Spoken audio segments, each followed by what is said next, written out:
You are listening to the Intrepid radio program with Scotty Roberts. Intelligent Talk.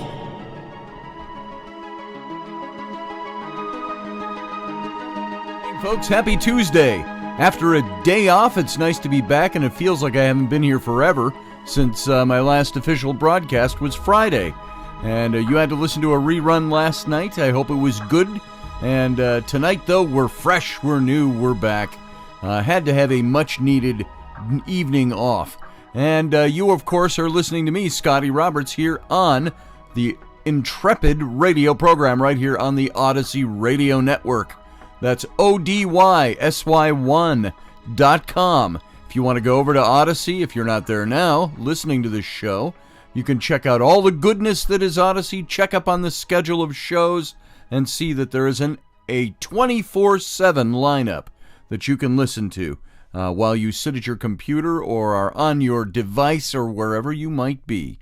So check it out. Also, if you're listening to this show tonight, you can come on over and watch the simulcast in video over on my YouTube channel. And that is youtube.com/Mr. Scotty Roberts.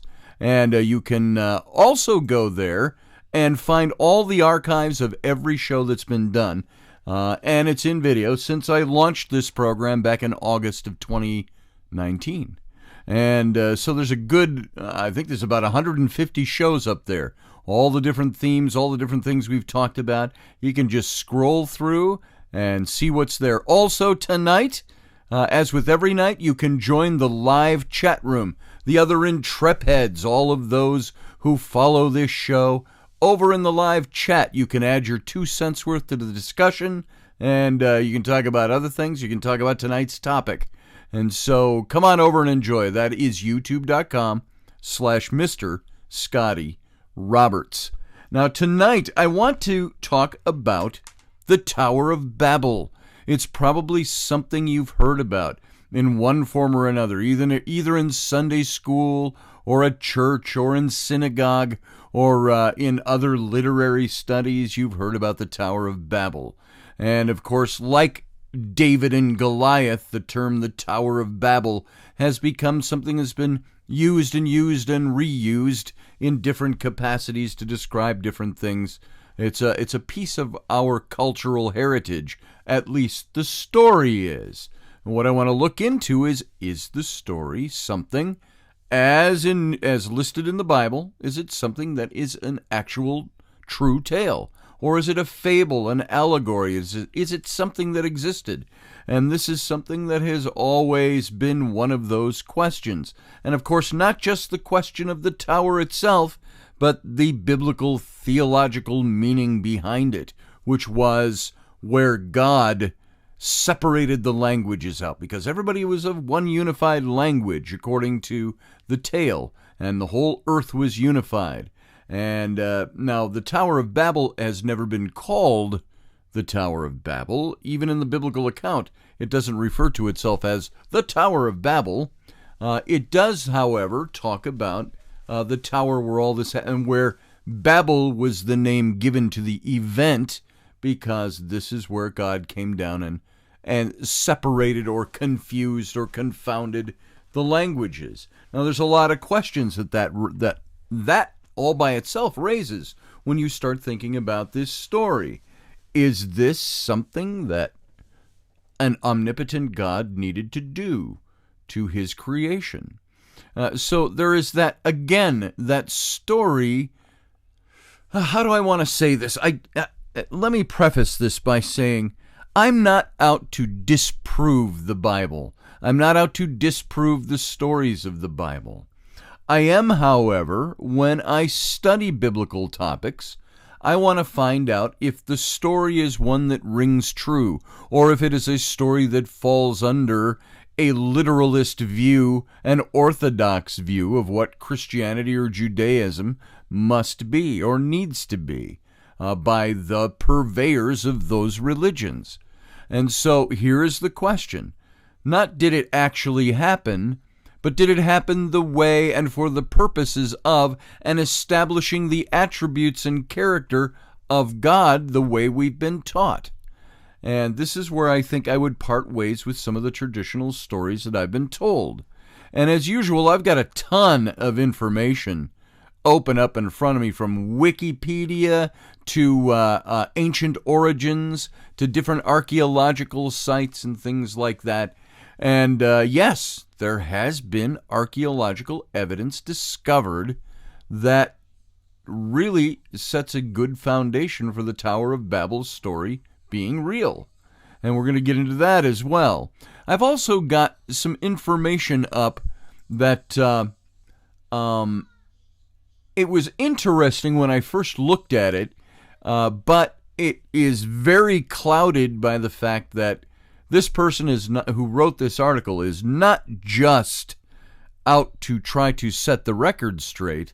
He almost has a campaigning, crusader type approach to trying to prove that there is no God. So he's a crusading atheist on top of it. And so, but there's some interesting details he points out in the passage, and I want to cover some of those, even though I don't agree with everything he has to say, because his starting point, his leaping off point, just as bad as being a confirmed literalist Orthodox Christian, he's on the opposite end of that scale, which is the confirmed staunchly atheistic non-believer. And so when you have those pitted against the other, you've got the two extremes, and the truth is going to lie somewhere in the middle. But some of his information is worth pointing out in a textual passage. So let's start by just kind of reminding ourselves what the heck the Tower of Babel really was. And the Tower of Babel story, it's a narrative in Genesis chapter 11, verse 1 through 9. It's an origin myth, and it's meant to explain why the world's peoples speak different languages. And according to the story, a united human race in the generations following the great flood of Noah, speaking a single language and migrating westward, come to the land of Shinar. And there they agreed to build a city in a tower tall enough to reach to heaven. And God, observing their city and tower, comes down and confounds their speech so that they can no longer understand each other, and it scatters them around the world as a result. They kind of all gather together into their tribes that speak the same languages, and they take off, and they leave off building this tower. Now, God had some reason for them to stop building the tower. I don't know what it was, because eventually, if they could actually physically have built out of stone a tower tall enough to reach the heavens, there's going to be a point in our own atmosphere where they get so high that the structure isn't going to be able to support itself, and or they're going to get so high that they can't breathe the air because it's too thin, or they'll freeze to death. So there's a lot of factors in there scientifically that an omnipotent, all-knowing God should have known. Leave them to their devices.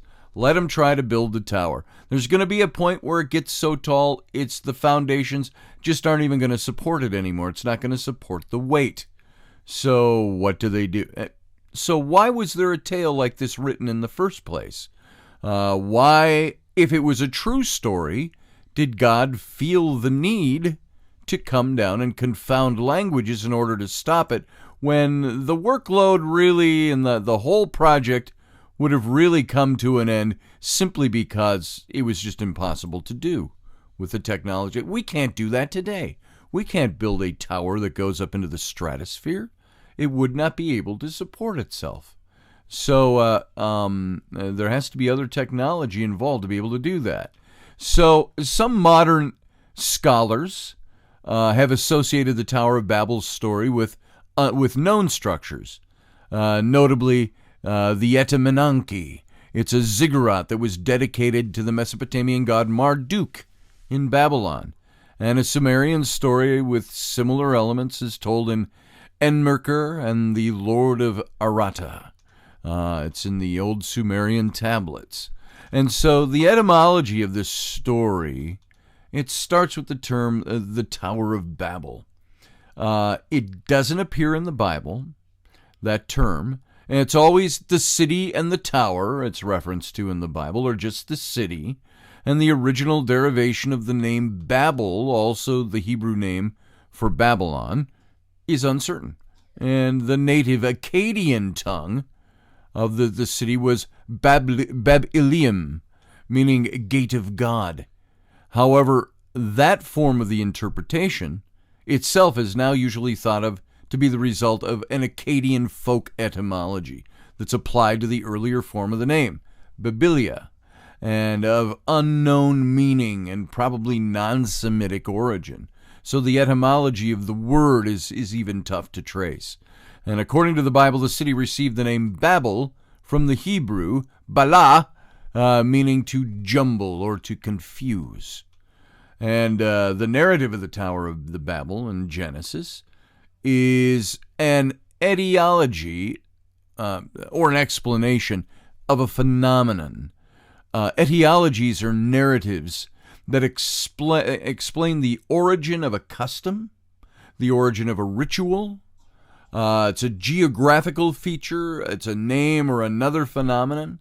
And the story of the Tower of Babel explains the origin of the multiplicity of languages. That's all the story is about. And God was concerned that humans had blasphemed by building the tower to avoid a second flood. So God brought into existence multiple languages. Now that was in accordance to the original story you find in Genesis. One of the main reasons of the tower was not just to reach to heaven, but it was to create a sanctuary just in case God breaks his promise and sends another great flood. And thus humans were divided into linguistic groups, unable to understand one another. And this is what God did to break them all up. And it seems like many times in these biblical tales, you have God going to an awful lot of extraneous extremes. How redundant was that? Extraneous extremes. Extraneous means to accomplish simpler goals. If he is indeed the God of the universe and is omnipotent, all-powerful, omniscient, all of these things, the kinds of what I would look at and say kind of wacky things sometimes God engaged in order to set his purposes in motion. And I think a lot of this also speaks to the power control of men, of people who wrote these stories, and what they wanted people to believe. Is there actually an historical breaking up of languages that took place, and people traveled to all places of the world as a result of it, the known world of the day? And so this is all the whole genre of the story is an etiology that breaks down an explanation of a phenomenon in the Old Testament or in history. Now the theme of the story is competition between God and humans. And it appears elsewhere in Genesis in the story of Adam and Eve in the Garden of Eden. The first century Jewish interpretation that's found in Flavius Josephus's work. And we've covered Josephus a few other times in talking about the story of Jesus. He wrote the histories of the Jews in the first century A.D. And Josephus explains the construction of the tower as a hubristic act of defiance against God, ordered by the arrogant tyrant Nimrod. And there have, however, been some contemporary challenges to the whole classical interpretation, with this emphasis placed on the explicit motif of cultural and linguistic homogeneity. I'm going to make sure I got that word right. Homogeneity. Boom, there it is, in the narrative. And the reading of the text sees God's actions as a punishment for pride in humans, but as an etiology of cultural differences, presenting Babel as the cradle of civilization, which we had thought for many, many decades. centuries, that the Euphrates River Valley was the cradle of civilization. I remember being in history class in my middle school days, and we're talking back in the 70s, and they were teaching us that the Euphrates River Valley was the cradle of civilization. Now we found that maybe Africa is the cradle of civilization. So the question is, did civilization have its start in different places?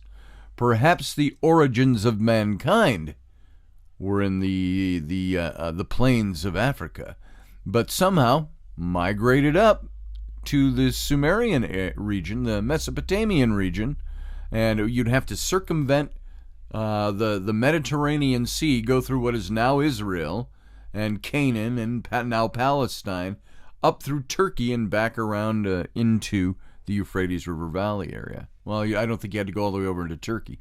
But so where did life originate? Civilization as we know it, written language, government, things like that, seems to all date back to the Euphrates River Valley and the Sumerian, the Akkadian, the Mesopotamian cultures. And so the tradition attributes the whole of the Pentateuch of Moses.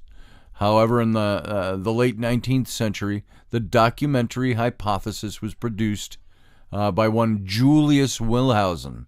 And the hypothesis proposes 4 sources, the JEPD, and it's called the JEPD theory. And we talked about this in the dating of the Exodus and biblical events. Of these hypothetical sources, proponents suggest that the narrative of Babel comes from the J, or the Yahwist source, the Jehovah source.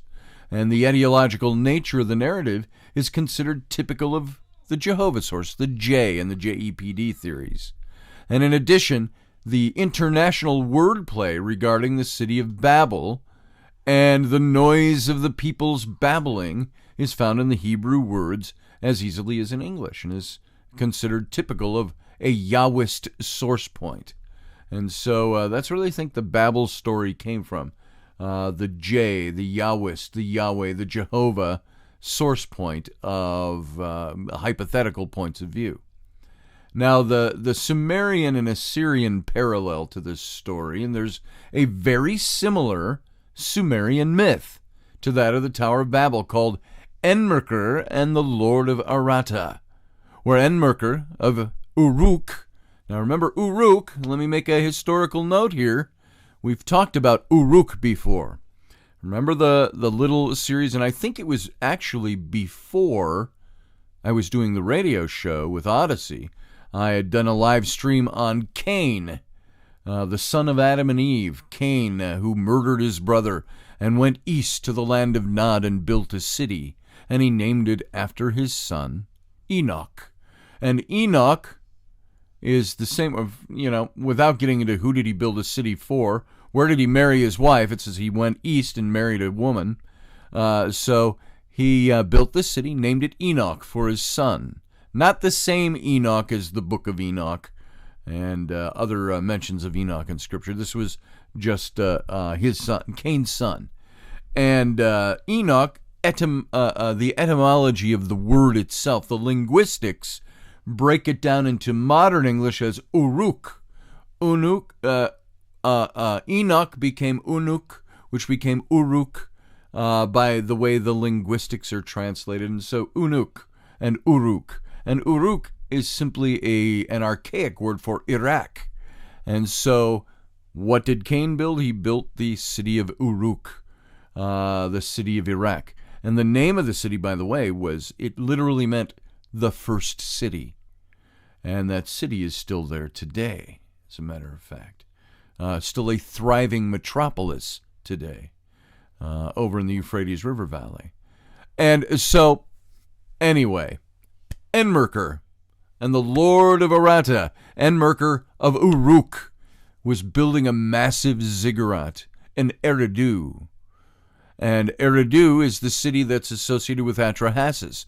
Remember the tale of Atrahasis from the cuneiform, the Sumerian cuneiform, how Atrahasis called upon his god, Enki, to come down and deliver them from the bondage to the Anunnaki and Enlil, the chief god. And it was Enki who brought the forbidden knowledge of the gods. Enki Iyah was his name.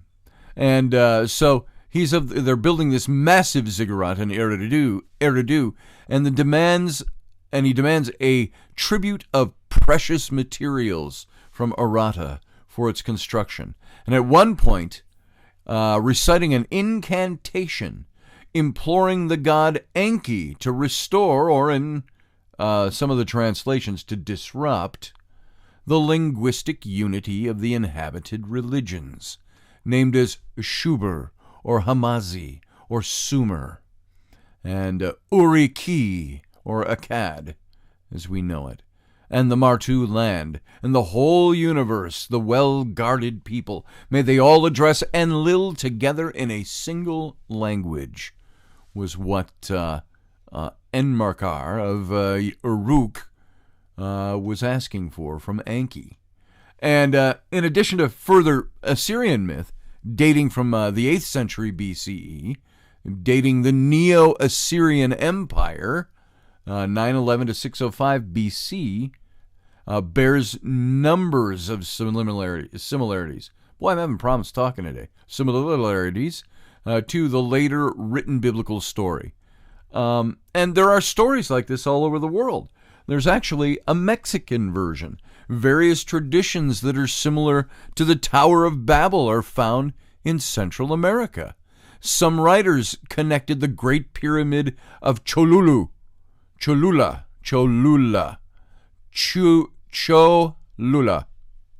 you go. My Mexican's rough. To the Tower of Babel. The Dominican friar Diego Duran in the 1500s reported hearing an account about the pyramid from a 100-year-old priest at Cholula. And shortly after the conquest of Mexico, and he wrote that he was told when the light of the sun first appeared upon the land, giants appeared and set off in search of the sun. Not finding it, they built a tower to reach the sky. An angered god of the heavens called the inhabitants of the sky, who destroyed the tower and scattered its inhabitants. And the story was not related to either a flood or the confusion of languages, although Fraser connects its construction and the scattering of the giants with the Tower of Babel. And another story attributed to the native historian Fernando de Alva Cortez. His last name's a winner here. Ixtiotiiti. There you go, in the 1500s. Say that fast 3 times. To the ancient Toltecs. And he states that after men had multiplied following a great deluge, they erected a tall zakulai, or tower, to preserve themselves in the event of a second deluge. However, their languages were confounded and they went to separate parts of the earth. And there are stories in Arizona, Nepal, Botswana, and other traditions, and we'll hit those when we come back, because now we got to go out to break. Hang on, sit tight. We'll be right back in a couple of minutes.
All right, folks, welcome back. Thanks for sitting on through the break. This is Scotty Roberts. You're listening to the Intrepid radio program here on the Odyssey Radio Network, ODYSY1.com.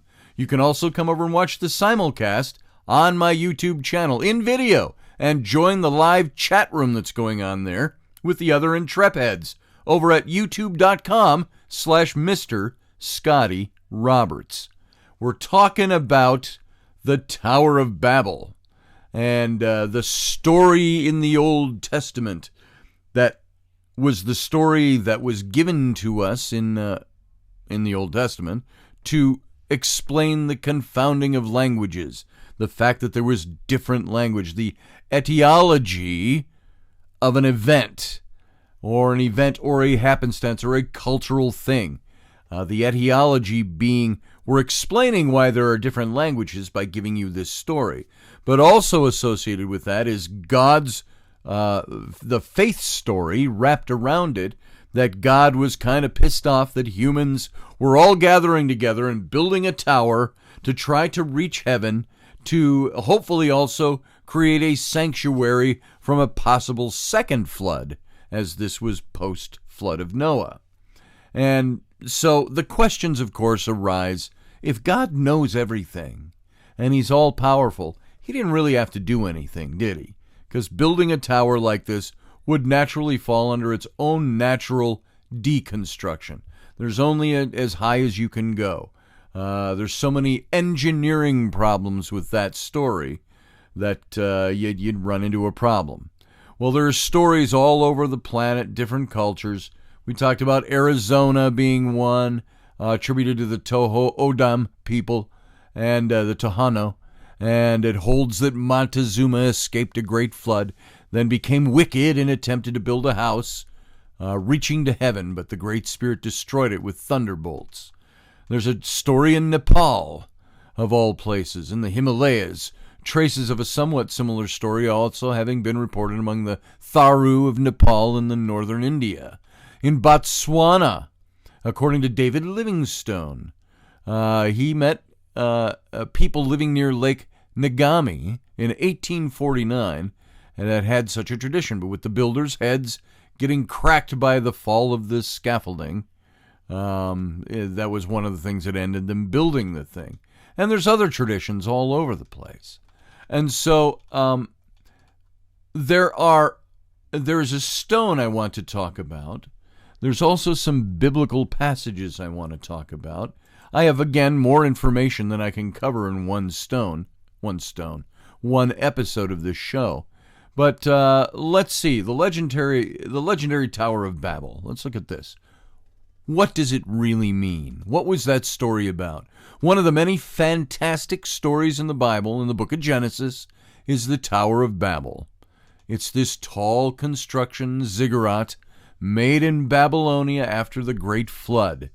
And the gist of the story is all humans used to speak the same language as they came to settle in Mesopotamia, and they decided to build a city with a tower to reach the heavens. And throughout this endeavor, mankind intended to create a name for themselves. God, however, had other plans. According to the story, mankind's language was confused, and they were scattered over all the earth. And as a result, the city and the tower were never completed. And regardless of whether you believe the story actually took place, there are several interesting ways of looking at it. There's a literary approach to the Tower of Babel story. One way of approaching the story is this literal approach. If one accepts that the Tower of Babel was a historical fact, then it would be expected that some sort of remains or ruins of this tower would exist. This, however, has not been identified by archaeology. The closest candidate archaeology has found for the Tower of Babel may perhaps be the Etemenanki of Babylon. This was a huge ziggurat, and it was dedicated to Marduk and the patron god of Babylon. And it's been claimed that this structure was the inspiration for the Tower of Babel's story. And given that ziggurats were found in Mesopotamia, the setting of the story, and that there were monumental structures. It's not too difficult to see how they may have been used in the story of the Tower of Babel. And did the Tower of Babel actually exist? Is the question that rises out of this. And let me show you something. For those of you watching on the video, I can show you a picture of this tower that they believe is the Tower of Babel that relates back to a Babylonian story. They've done a digital reconstruction of it, and I'll show it to you right here as soon as I pull it up. Those of you listening over on the radio, sorry, you're not going to be able to see the image. You can find it if you come and, of course, take a peek at what's going on over on my YouTube channel. But here is that picture right here. Here's the reconstruction. I'm importing it now, and you should be able to see it. Boom, there it is. Now, this is a reconstruction of this temple that is believed to be the Babylonian version of this temple, possibly the inspiration. This is a ziggurat, and it was dedicated to Marduk, the patron god of Babylon. And so this is the closest candidate that they can find. And so did this tower exist? In 2017, Andrew George, a professor of Babylonia at the University of London, reported that he believes he has found solid evidence for the Tower of Babel in an ancient baked tablet from the city of Babylon. And the baked clay tablet shows what the ziggurat looked like, with its 7 steps. It shows the king with his conical hat and staff, and below is a text that describes the commissioning of the tower's construction. And let me show you this tablet. Now, look at that picture right there and keep that in your mind. Take a look at that. That's the reconstruction of this particular thing. Now let me find for you the image of this tablet. And I have to say, even this image has been retouched a bit to really show you the faded image that's on the tablet. So it's been, it doesn't glow like this. But here it is. Let's bring it in. There you go. Now this shows, let me show you something here too. If we take this one off again, look at the reconstruction there. That's built off of this picture. And folks on radio that are not seeing this, it's just a 7-tiered building. Like, get a picture of what you imagine a ziggurat to have looked like. If you've seen pictures of them, actual ziggurats and temples, they're these kind of just like it's like a layer cake that gets smaller as it goes up toward the top. That's another thing, by the way, about trying to build a tower that goes to heaven. You're going to finally get to the top layer and say, I'm nowhere near heaven, but I don't have any room left up here to build anything bigger. Well, now this tower right here on this tablet, here is what the inscription reads. It says, this is a very strong piece of evidence that, this is what the inscription reads. This is the description of the commissioning, finding the tablet and commissioning it. This is a very strong piece of evidence that the Tower of Babel's story was inspired by this real building. At the top, there's a relief depicting a step tower, a figure of a human being carrying a staff with a conical hat on. Below that relief is a text which has been chiseled into the monument, and the label is easily read. It reads this. Now, this is what's on the inscription on this tablet you're looking at. And it says this. It reads, Etemenanki, Ziggurat Babel. And that means the ziggurat, or the temple tower of the city of Babylon. And the building and its builder are on the same relief. And so the people enlisted to construct the tower are translated by Dr. George as from the upper sea, or the Mediterranean, to the lower sea, the Persian Gulf, and far-flung lands teeming with all kinds of people. And experts already thought that King Nebuchadnezzar II actually did build a ziggurat in Babylonia after he established the city of his capital. And the tablet provides more evidence, and archaeologists also think the Tower of Babel was about 300 feet tall, or 91 meters, along the sides, and 300 feet, so 91 meters tall. And only a fraction of the building remains. It's all scattered and broken. Now, that's the, they do believe that there are ruins that exist. They believe that it was Nebuchadnezzar II who built his tower on top of those ruins, or in place of those ruins of that old tower, and that he built this in commemoration of that.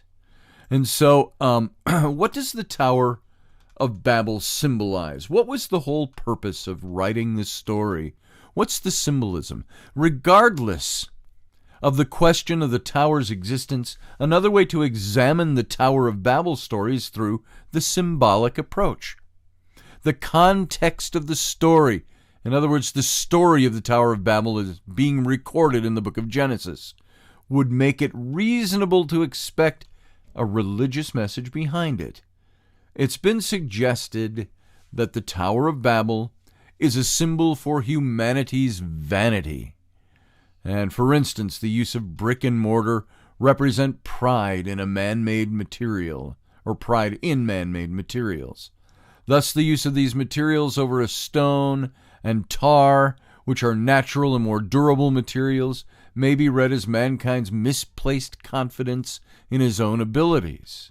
Thus, the whole Tower of Babel's story may seem, and the tower itself might seem, a monument to mankind's ability and achievement. Why do you think they built pyramids the way they built them in Egypt? It was a monument to their genius and their ability, not praising an alien race or an extraterrestrial race that built it for them, but their ingenuity, their engineering genius to create things.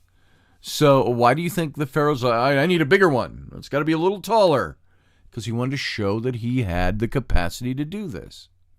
And so man's achievement is promptly brought forward, but yet reminded of its frailty when God decides to confuse their languages and scatter them around the earth, the known earth of the day. And while some regard the story of Babel as this warning against the sin of pride, others would prefer to question the kind of God that's being portrayed in the story. Regardless, the story seems to convey a notion of doom and gloom for humanity. Now, can the Tower of Babel story explain worldwide diversity the way we understand it today? Another way of viewing the whole story is might shine a more positive light on the story of the Tower of Babel. Instead of being a lesson against pride, this might be a tool to explain the diversity of peoples in the world. After all, the chapter preceding the story of the Tower of Babel deals with the various nations that descended from the sons of Noah, Ham, Shem, and Japheth, and how they spread out and created all the different races in the world. And the etiological approach in this whole story, in which the various myths are used to explain human conditions, it's visible in many other cultures. For instance, in the mythology of the Blackfoot Indians, Old Man, the name for the creator, gave different colored water to people to drink. As a result, different peoples began to speak different languages. And without the knowledge that we possess today, these myths would have served to throw light on the great mysteries of life. And beside that, they made pretty good campfire stories. And so although language was confused in the biblical tale, and mankind scattered around the world, you can't help but think that we've come kind of full circle on this. Almost, at least. Just think of the whole thing we're talking about as an example of that. It's probably going to be listened to by people from different parts of the world, and in that sense, we're connected rather than scattered. I know for a fact that this show gets listened to not only in America in the West and Canada and Mexico, but it gets listened to in Australia and New Zealand. It's listened to in the British Isles and in Germany and France and places in Africa and the Middle East. So this show is heard all over the world. Is that a way to communicate without the means of translation? People all over the world can understand this story? Maybe not in their own language, but everybody is kind of unified in the fact that we can all understand anything we want to understand. We can translate anything we want to translate. And at times, we might even communicate through empathy without the need for speech. Have we come full circle here? Are we back at the place that the story of the Tower of Babel begins with, where there is unified language and unified people?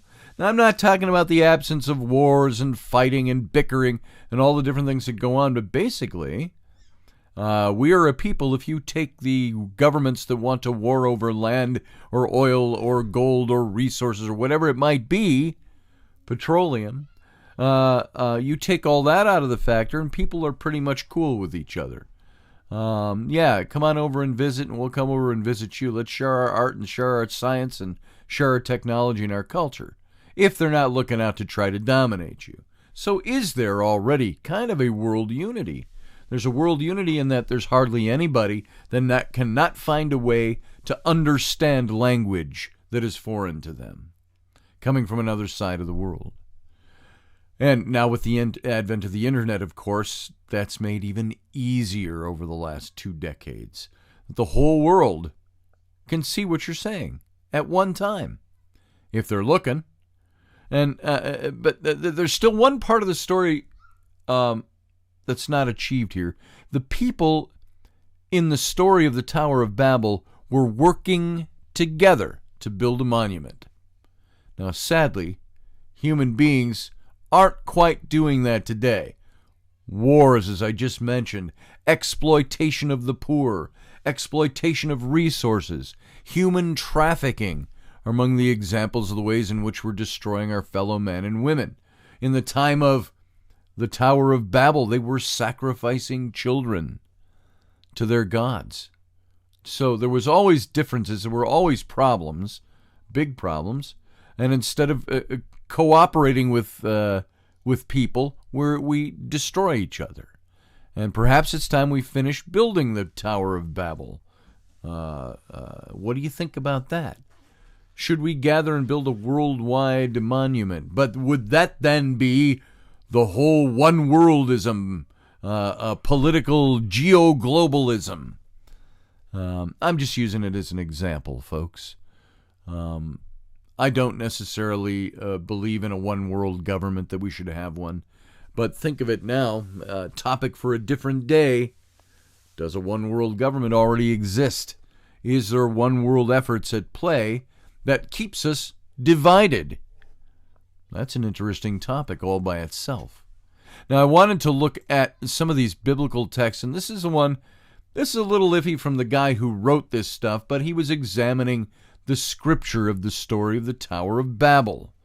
And it's just in those 10 verses in Genesis 11 that it presents Bible believers, Judeo-Christians, with 8 kind of inconvenient truths, and each one of which shows once again how off the biblical story really is when you start to break it down. So let's first take a look at the most relevant of the 10 verses that's accounted here. It says, and the beginning of his kingdom, Nimrod's kingdom, was Babel. That's Genesis 10:10. And the whole earth was of one language and of one speech. Genesis 11:1. Let us build a city and a tower whose top may reach into heaven. Genesis 11:4. And the Lord came down to see the city and the tower which the children of men builded. Genesis 11:5. And the Lord said, behold, the people is one, and they have all one language, and this they begin to do, and now nothing will be restrained from them, which they have imagined to do. Genesis 11:6. So basically, on the basis of them building a tall tower and all speaking one language. It's God who has concluded, if they're doing this, there's nothing they can't do. Let's move on. Go to, let us go down and therefore confound their language, that they may not understand one another's speech. And that's Genesis 11:6. 11:7. And from thence did the Lord scatter them abroad upon the face of all the earth. Genesis 11:9. Now, let's look at this. Number 1, the whole earth was of one language, says the biblical passage. And actually, it really wasn't. The Babel story contradicts earlier biblical stories. In Genesis 10:5, a chapter earlier, we learn that the isles of the Gentiles divided in their lands, every one after his tongue, after their families, in their nations. This is a verse referring to the descendants of Japheth, one of the 3 sons of Noah. And thus we have the Gentiles already in their lands, each with their own tongue. Now, it's possible that the Babel story is a recap of something that happens afterwards. But how do they gather all the peoples of the nations together, of the world, why are they all gathered together to build this tower? How many people were actually in existence doing this, if it was a factual event? And how many years or centuries went by before the offspring of Japheth spread out into the places with their own tongue? In Genesis 10:20, we learn that these are the sons of Ham, after their families, after their tongues, in their countries, and in their nations. In Genesis 10:31, we learn that these are the sons of Shem, after their families, after their tongues, in their lands, after their nations. Now, what this writer tells us is that so it turns out that the whole earth was not of one language and of one speech, as Genesis 11:1 says it was. Now, what he might be missing is those chapters in Genesis might not be in chronological order. If you've got the telling of what happened to the sons of Noah, and how did they spread, and how did they move out into the rest of the world and have nations and languages of their own, but then it comes back and it starts telling you about the Tower of Babel story. That's worth looking into, because I don't think the chronology is what's important there. It's going back and recapping and sort of adding in, okay, now that we've talked about how the nations spread, let me tell you how the languages were initially separated. And they tell this Tower of Babel story, which happens earlier. Beginning and his kingdom was Babel. So the Babel story is set 3 generations after Noah. Noah begat Ham, who begat Cush, who begat Nimrod, the mighty hunter, as the Bible calls him, and the beginning of his, Nimrod's, kingdom was Babel. So how large was the city of Babel at the beginning? We can't say, but there's not much time elapsed between Nimrod founding Babylon and the Tower of the Babel story. Now that is true. So there's no indication that anyone went to Babel with Nimrod. Other sons of Cush went together to form other cities in the land of Shinar, and at the beginning of Nimrod's reign, we see that his kingdom was Babel, and Erech, and Akkad, and Calneh in the land of Shinar.